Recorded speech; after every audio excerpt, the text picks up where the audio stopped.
को किस नजरिए से देखते हैं? धर्मांतरण के भी आरोप लग रहे हैं। हमको व्यक्तिगत उनके बारे में ज़्यादा जानकारी नहीं है, इसलिए हम व्यक्तिगत तो कैसे कोई बात कह सकते हैं। और रायपुर में क्या कार्यक्रम हो रहा है इसकी भी पूरी जानकारी हमको नहीं है। बादी पे दरबार लगाया जा रहा है, लोगों का भविष्य वर्तमान और बताया जा रहा है, क्या मानते हैं? देखिए, भविष्य हमारे यहाँ ज्योतिष शास्त्र के अनुसार फलादेश होता है।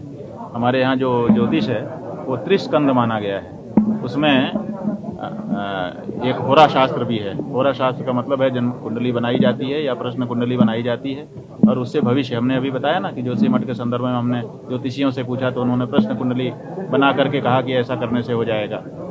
तो ये उपाय होता है ज्योतिष शास्त्र के आधार पर।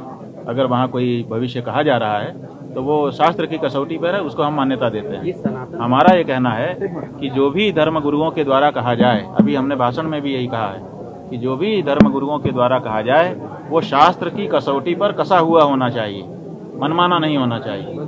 अगर किसी शास्त्र की कसौटी पर कसा हुआ गुरु के मुख से कोई बात निकल रही है तो उसको हम मान्यता देते हैं। और वो अगर अपने मन से कुछ भी कह रहा है कि जा तेरा ये हो जाएगा, जा तेरा ये हो जाएगा, अगर मन से कह रहा है, अब उसकी अपनी शक्ति है जितना वो कर दे, लेकिन शास्त्र की कसौटी पर जो है वो हम मान्यता देते हैं और उसी के अनुसार हम लोग भी बोलते हैं।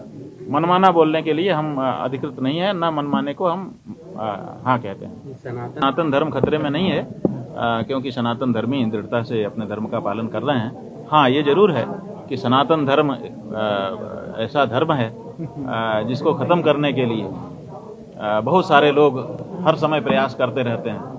वो चाहते हैं कि ये ख़त्म हो जाए, क्योंकि इसके रहते जब तक कोई धर्मगुरु सनातन का नहीं आता है तभी तक इनका सब चलता है। कोई आके खड़ा हो जाए तो सब फीके हो जाते हैं। तो इसीलिए वो चाहते हैं कि सनातन धर्म पे चोट पहुंचाएं, लेकिन वो पहुंच नहीं पाती है, ये बात सही है। इसलिए खतरे में कुछ नहीं है, हाँ कोशिश खतरे में डालने की हो रही है। देखिए, हमारा ये कहना है कि ये जो धर्मांतरण हो रहा है, धर्मांतरण चाहे वो छत्तीसगढ़ में हो चाहे कहीं हो, धर्मांतरण धार्मिक कारण से नहीं हो रहा है।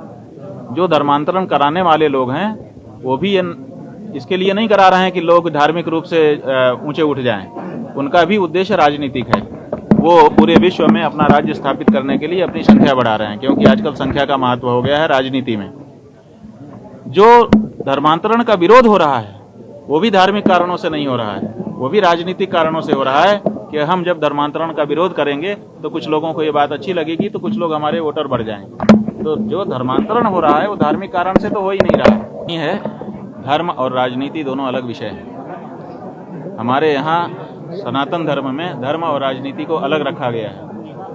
ये दूसरे धर्म हैं जिनमें धर्माचार्य और राजा दोनों एक होता है। जैसे मुस्लिम धर्म है, इस्लाम में खलीफा पद्धति है, वहाँ पर जो राजा होगा वही धर्माचार्य भी होगा। जैसे ईसाईयत है, वो जो पोप है इस समय उनका सबसे बड़ा धर्मगुरु, वो अपने यहाँ का राष्ट्रपति भी है, वेटिकन सिटी का, माने वो राष्ट्राध्यक्ष भी है और धर्माचार्य भी है।